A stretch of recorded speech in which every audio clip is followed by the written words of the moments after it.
For more episodes of the Games4all podcast, check out our website www.games4all.podcast.com. You can also follow us at twitter.com/Games4all or check us out on Facebook, facebook.com/Games4all podcast. The Games4all podcast is brought to you in association with HostGator. For all your web host needs, check out hostgator.com.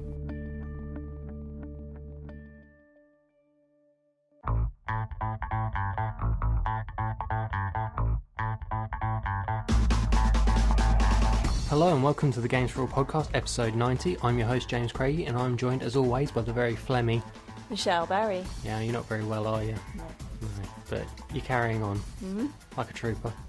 Yeah. That's cool. We all appreciate it. Yeah, me and Dan sort of came out of his holiday for a little bit on Sunday and we were on the Underground Geek Network for their sort of new season premiere. Yes.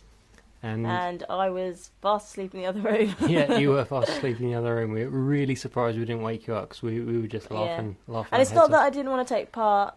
It's not, no, that wasn't it. It's I had to be up early for work commitments. So yeah, and you work in a job where I need my energy. You need your energy, and you need to get a good night's sleep. Otherwise, you lose your temper.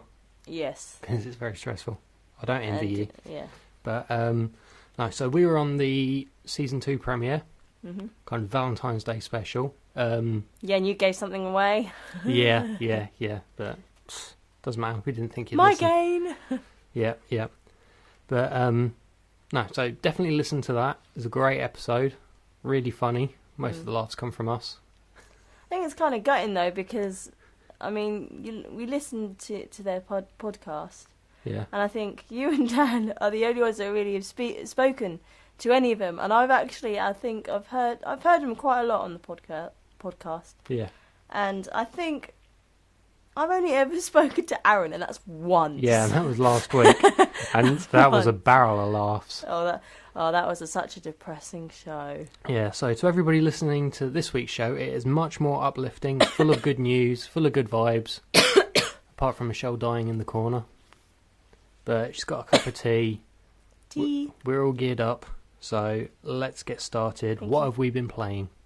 I'll get started because you're drinking your tea. Yes. Got the full game of Kingdoms of Amalur: Reckoning. Yes, I'm not happy about that game. No, but we'll find out why later. Yes, but it's not that I don't like it. Well, you don't like it, do you? It's not your cup of tea. Yeah, spit out my tea. Yeah, but no, it's good. It is very much sort of Dragon Age meets Fable. Kind of it, and I like it. They I think you can kind of tell that I'm very fussy when it comes to games. Yeah, very fussy. Very, but and I only have like a select few of games. So you, on the other hand, I'll try anything. You have a wide range of games that you like playing. Yeah, but I have specific genres that I tend to linger with.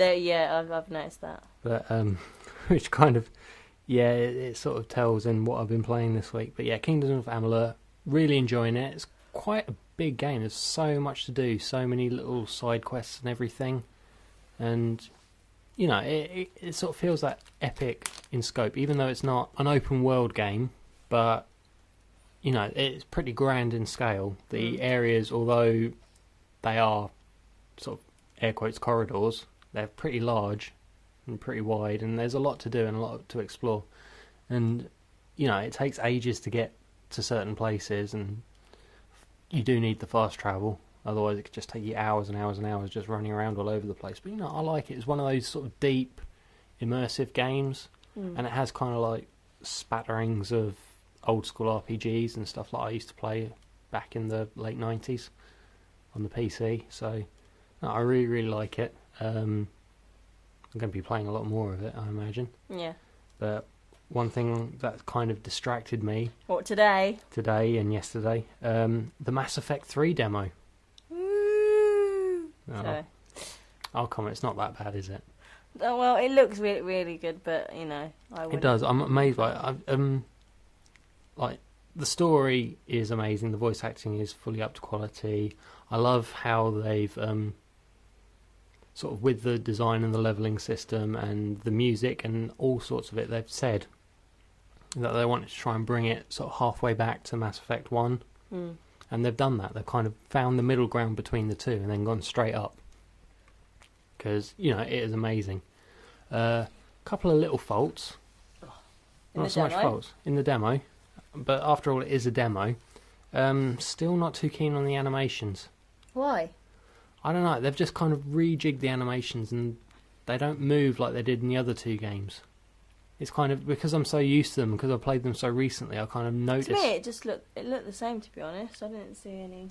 Well, the running animations are a bit weird. I don't feel as connected to the ground as they did in previous games. Their sort of arms and legs are sort of flailing all over the place, but, in the heat of battle, you don't notice. The actual... What was it you were saying at the beginning of the demo, which kind of made me laugh, and I had to really think about it, and you were saying, this shit just got real. Oh, yeah, I can't mention it too much because it is a spoiler, but Aaron will know what we're talking about. Aaron will know, yeah. As a fact, Aaron has actually chimed in about this because him and Zarm have been playing it, and they've got a few things to say, which they've sent me a message, and I will relay. But, no, at the end of because the demo comes in two halves. You get the very beginning portion, and you get a mission later on in the game. And at the very end of the beginning portion, there's a proper tearjerker. It's kind of really sort of... Although I couldn't really tell, because no offence, I know everyone's talking about the new female shepherd. Oh, you saw me playing as I saw you playing as a female shepherd, and the whole scene with it and everything, and she's like a proper butch woman. Yeah, and this is the thing. Yeah, well, there's just like... It's basically, just breasts and a head put on male shepherd, and that's all they've done, basically. Not quite. No, but you know what I mean. It doesn't. Yeah. It doesn't feel that different to male shepherd. It doesn't feel different. It's just, and every time I see you playing as that character, it feels kind of awkward. It doesn't feel right. Yeah. So, I'll be playing as male shepherd in the full game anyway. Yeah. Having said that, I do kind of like the face of the new default female shep. I think she's got a lot more character than she did in the first two games. And male shep as well, as default male, has got a bit of a beard going. He's more beardy, which is cool. Okay. But no, one of the big gripes that Aaron and Zarm had with it was Fem shep seems to have this huge ass. Ass. As they say. And walks around all bow-legged, kind of like she's, shaking her head. Yeah. And I was looking at it, I was playing it, because I played as male shep first time around, and I played as female shep earlier on today. I'm looking at it, I'm thinking, it's because they've used the same animations, same structure for the female shep moving around as the male shep. So it is the female body, but she's moving like the male shep, and I think that's what you mean. She looks like a man, and... It just, I think... They have said that they've added some sort of gender-specific animations, but I don't think it's in the movement. No, because... I can't remember what scene it was. Something has obviously happened with the Reapers, and, when you were running, I was like, is that really a woman running? Yeah. Really? Yeah. So, I don't know what to think about it, really. But, apart from that, you have to admit the game looks... The scene where obviously you have to make your way to the Normandy, and the views and everything, they were really, really good. Yeah, there's planes going overhead, Reapers are attacking the city, and before it was all sort of smoke and mirrors. You'd look at like these big open environments, and it'd all be skyboxes and everything. But this one, it actually looks amazing. They've done a really good job with that. Another thing that Aaron wanted to talk about, because he's obviously got Kinect. He got a chance to play it with the audio commands, Kinect commands, and he says even without optimising it in the setup menu, it was really responsive, and it's kind of like really immersive, and stuff like telling your squad mates what to do and where to go and what powers to use, and conversations, just reading the lines and acting it out, and then watching how it all plays out. He says it was really, really good. He says it's probably not a reason to go out and buy a Kinect, but if you've already got one, or sort of on the fence about it, then you won't. I mean, see, I don't mind the whole. I think the whole Kinect and voice control is really, really good, and I think I just find it hard with the whole game. And I think I've said this time and time before. I think the only thing I would ever use it for would be fitness. Yeah. Yeah. You see, my thing is, I would love to try it, but it's that sort of immediacy. You don't have to pause it, and you can do it, and that's kind of what it is. So it doesn't sort of take you out of the action. Whereas I actually kind of like to pause and sort of see what's going on. That's the way I play. I know some people see it as cheating, but that's how I play the game. But the other little gripe that they had, which I didn't really feel, was they said there was some texture issues with like uniforms being blurry and some odd colours. What, do you mean blurry as in when it would go to a cutscene it would blur and then layer by layer they would build up? Yeah. So yeah, I can't stand that. Yeah, sort of pop up. I didn't see it, but I mean... No, I didn't see it. I didn't see any sort of really texture issues at all. I don't know if you noticed, and this is ages and ages ago when you bought me The Last Remnant. Yeah. They were really bad for that. Yeah. Unreal 3 in the past has been quite bad, so they all run on the same engine and all that. But, in recent years, the optimisation for it has gotten so much good that doesn't really seem to be an issue anymore. But I didn't notice any of that. I just thought it was a really good game. To be honest, I think you didn't notice it because you're too into the fact that it was the Mass Effect 3 demo. Probably, but I have played it through twice and I didn't notice anything second time around. I was specifically looking for it. Is the demo not that long then? It's not too long. At the moment, it's only the single-player part of it. There is a multiplayer element, but that's only available to everyone who bought Battlefield 3. Yeah. And sort of people who got early access. Yeah. But the multiplayer is going live on as this show goes out, actually. Mm-hmm. So on the Friday, I'll be playing that, and I'll be talking about that next week. Mm-hmm. But that's pretty much it for what I've been playing. Yeah, I don't think people want to know what I've been playing. You've been playing more Final Fantasy 13. Yeah, I'm sticking to it. I'm not going to play any new games because otherwise I will not get back to it. And I really, really, really, really want to finish it to get on to the next one. Are you finding it a bit of a grind? Or are you kind of like slowing down the momentum? Well, no, it's just, see, this is where I'm going to sound hypocritical now. I can't remember, a couple of weeks ago when I was saying about the whole using walkthrough guides. Yeah. Yeah, right. So I don't like the fact that when you use them straight away. And I would have to admit, I have one Final Fantasy 13. And you have one for Final Fantasy 13 yes, when too. we went out, I did buy myself one for Final Fantasy 13 too. But I think it's such a game that I really like that when you go to the store and you see it, I was like, oh, I've got to have it. Yeah. Even if I don't use it, fair enough. I mean, Final Fantasy 13 2 guide I've got, it's still wrapped up in its plastic, hasn't been opened yet. I will play the game and then I think it's a game that I want to get right. Yeah. I don't want to miss anything out. I want it, to get it all there. Yeah. But so you'll use it more for sort of like hints and tips and just kind of like see what's around. That's browse through one problem I did have with it, which there would be certain parts on the guide that would tell you to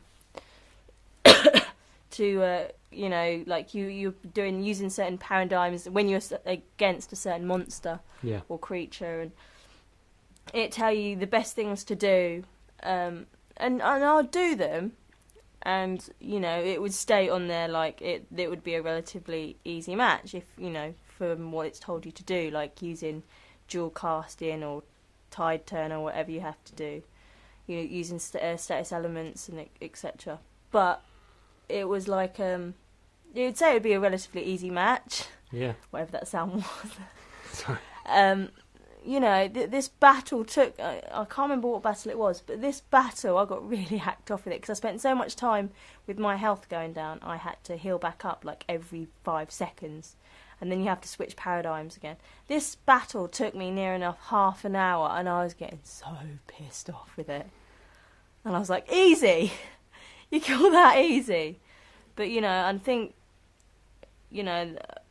without following the guide, I would, grind as well. I would just go around and battle, so to help get my CP up. So, but that's the only thing I have, query on it. It could be just dependent on who's playing it. It could be just me being shit.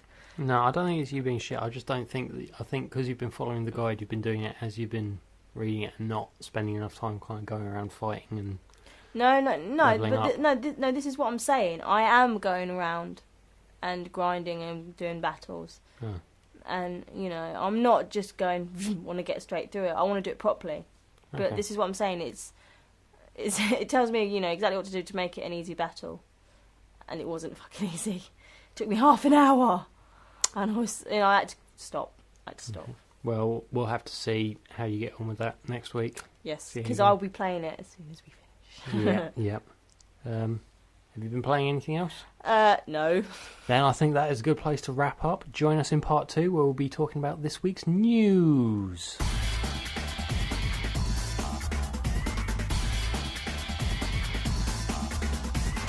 Welcome back to part 2 of the Games4all podcast. Michelle, news us. Okay, Double Fire's new adventure game funded by fans. Yes, this is Tim Schafer and Ron Gilbert. We spoke last year about them sort of getting back together. Tim Schafer runs Double Fine Studios. Mm-hmm.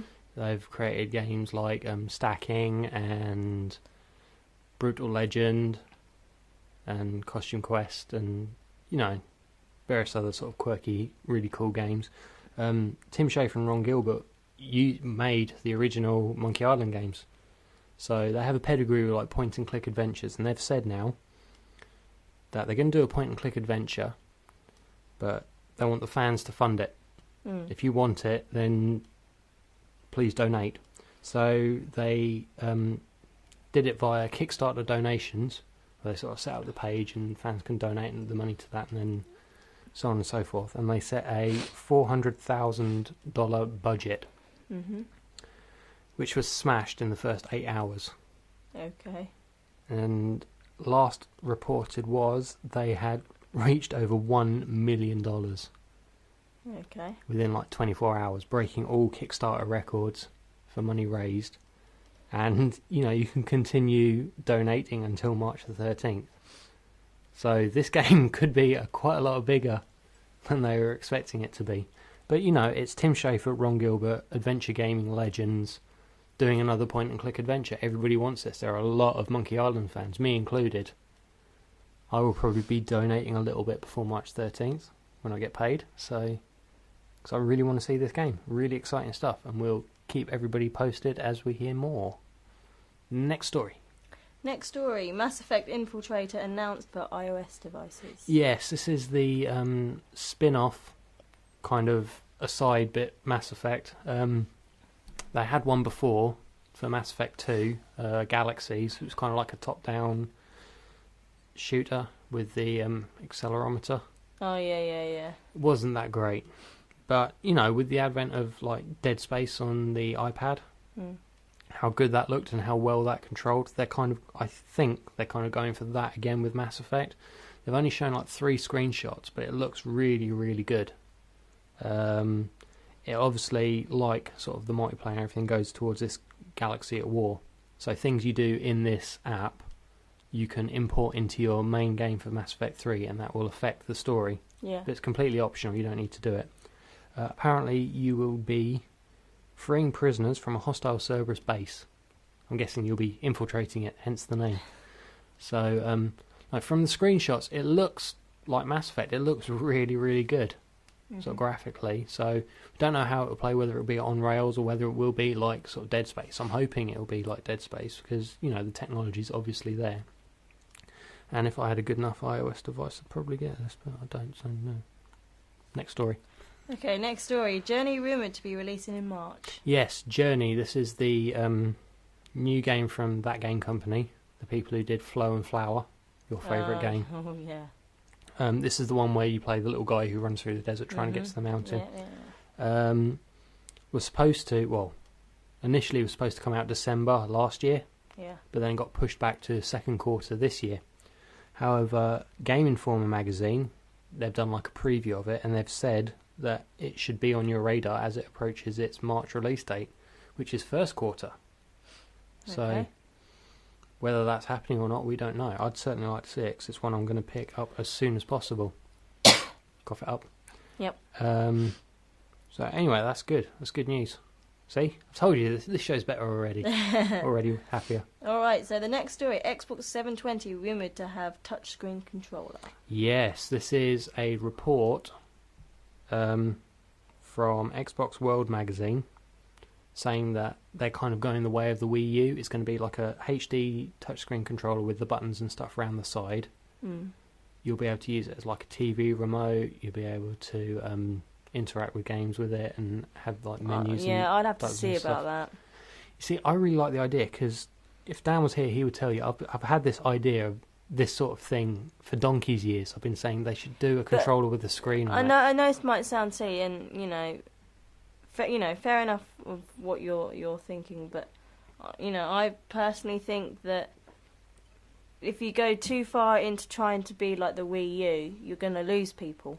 You're not going to, and I think it's, I don't know, I don't think unique is the word to use for this, but it's the fact that you don't want to turn this into another just another Nintendo Wii. Yeah. Does that make sense? Yeah. Because well, I just think this would lose people on it, because if it over complicates it, then see, I'm not too sure. I mean, I'll have to see, but I mean, I've from what you've been saying, I've just got this idea in my head of it being really like, ugh. Well, games companies have been sort of pinching stuff from each other for a long time. Yeah, I know, but you can either get that right or very, very wrong. Yeah. So, at the moment, this is just a rumour. Yeah. But, I kind of like the idea. I think the tablet controller for the Wii U is probably one of the things I like the most about it. Yeah, but at the same time, they're probably doing that because, to be honest, people may say I'm wrong, that I think, the Wii isn't as good as the other consoles. Well, no, the Wii U will be as powerful as current gen, whereas this will be for the next gen. So. Yeah, but, fair enough. I still don't see it being as popular as the Xbox and the PlayStation. No, but this isn't. We're not talking about the Wii U. We're talking about the Xbox yes, controller. I know. So, okay. But I just think the scope there. I mean, Dan's argument against it is that a lot of companies won't develop right for it. They'll be like half-assed using it and everything, and that's fair enough. Yeah, I can imagine that. Yeah, but there'll be some companies. Some companies couldn't develop games properly for the Xbox when it first came out. It took a while for them to like really kind of tap into that power and everything, and the prospect of what could happen with it is really, really good. I mean, can you imagine like playing a game and you get like a heads-up display like the energy bar and windows and all that and inventory and everything? It all comes up on screen. It all takes you out of the game. Imagine if you had none of that on screen. All you had was like the field of vision, field of view, and all like menus and health bars and everything was on the controller.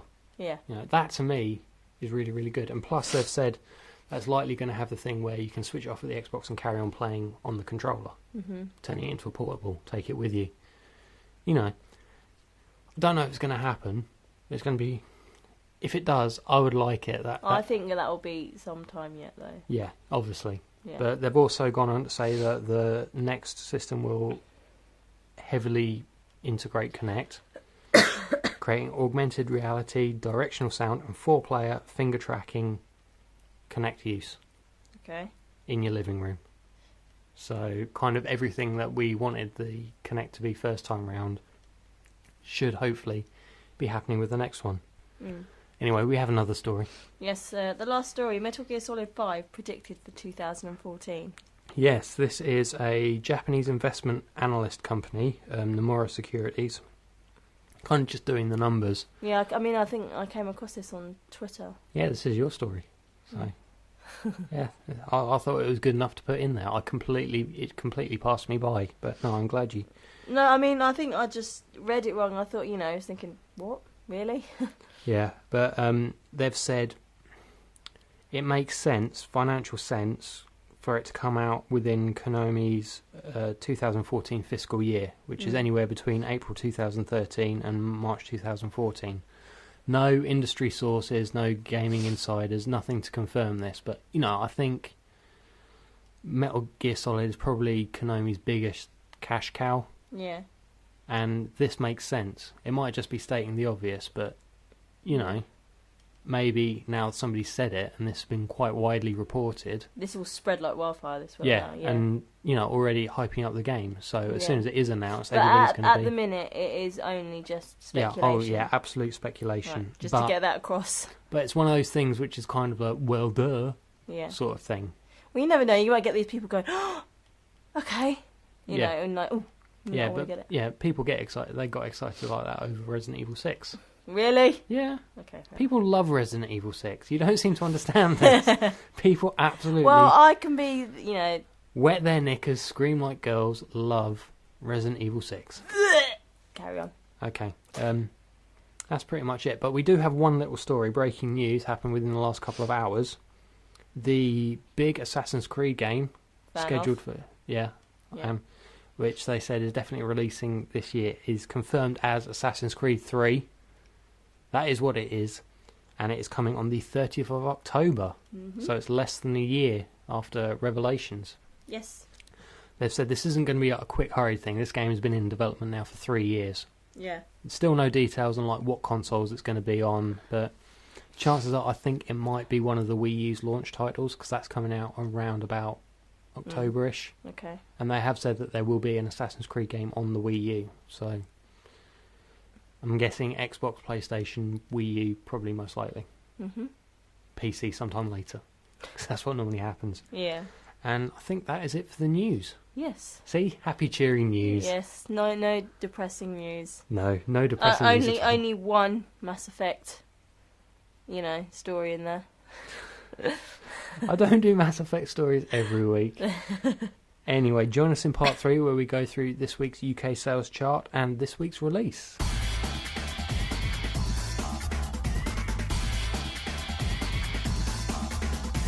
Welcome back to part 3 of the Games4all podcast. This is the section of the show where we talk about this week's UK gaming chart. Michelle, over to you. Okay, so at number 10 it's Mario and Sonic London 2012 Olympic Games. Can I just say how much this has jumped up? Last week it was at 29. This is because it just came out on the 3DS, I reckon, and it's now hopped back up to the top 10. Anyway, carry on. At number 9, The Elder Scrolls V Skyrim. Woo. At number 8, Assassin's Creed Revelations. Woo. At number 7, Call of Duty Modern Warfare 3. Woo. At number 6, Battlefield 3. Shut up. Woo. At number 5, FIFA 12. At number 4, Metal Gear Solid HD Collection. At number 3, The Darkness 2. At number 2, Final Fantasy 13 2. Still in the top 10. I know. Still quite close to the top. At number 1, Kingdoms of Amalur Reckoning. Yay. Reckoning. See, I'm actually quite surprised at this, because I know there was a lot of hype for it, but I didn't know how mainstream it would be. I want Final Fantasy to be back at number 1. Yeah, but you see, it still beat out The Darkness 2, and The Darkness 2 was people were quite excited about. So, can't complain too much. Anyway, Kingdom of Amalur Reckoning is an awesome game. Okay. And, yeah. Your opinion? Is my opinion. And the opinion of quite a lot of other people. It's not perfect, but, it gets the job done. It gets the job done. That should be the slogan. This week's gaming release is UFC Undisputed 3 on 360 and PS3. Any opinions? No. Ultimate Fighting Championship Undisputed 3. It'll probably be like Undisputed 2, but maybe just a little bit better. Or maybe exactly the same, just with a bit of spit and polish. Spit and polish. That's really it. I know there are more games coming out next week. More things coming out next week. I think next week the PS Vita is released. Dan's given me his impressions on that, and I will be relaying them on the day. What games are out for that so far? Not a lot at the minute, is there? I think Uncharted 3. No, not Uncharted. Uncharted Golden Abyss is probably the only really good game, but there are lots of other titles. We'll run through them because it'll be on the releases. That I think is it. Yes. Much happier show. You know what I think it was? What? I think it was that Aaron Teague. I think he spreads misery. No, don't go blaming him. I'll punch you in a minute. No, he's a great guy. He's a barrel of fun, and the proof is in their brand new show. Go check it out at undergroundgeeknetwork.com. Yes, please do. It is awesome. We're on there. Well, you and Dan are. Well, yeah, Yeah. Me and Anna. I've got you back, Aaron. Yeah, you can also follow them on Twitter at the UGeek Network, U as a letter. Yes. And if you want to talk to us, it's podcast@games4allpodcast.com, which is our email, or you can talk to us on Facebook at Games4all Podcast. Follow us on Twitter At Games4all. at Games4all, or visit our website where all our episodes are up, all our audio, all our video. This will be up, all our other little bits, Yes. which connects to everything at www.games4allpodcast.com. And don't forget the 4 is a number. Yes. I think they should know by now. Yeah, well, I'm going to state it again. Okay. I 4 don't know is a why you're number. doing that weird timeout thing with your hand. I need Oh, I it's a need 4. Yeah. Yeah, okay, I get it. That's time out. That's a 4. Time out. 4. Thank you for clearing that up. Yes. Anyway, join us next week where hopefully we'll be continuing the trend of happy, good tiding news and joy spread throughout the world. Joy to... Yeah. Yeah. We have been Games for All Podcast. Thank you very much and good night. Goodbye. Or goodbye.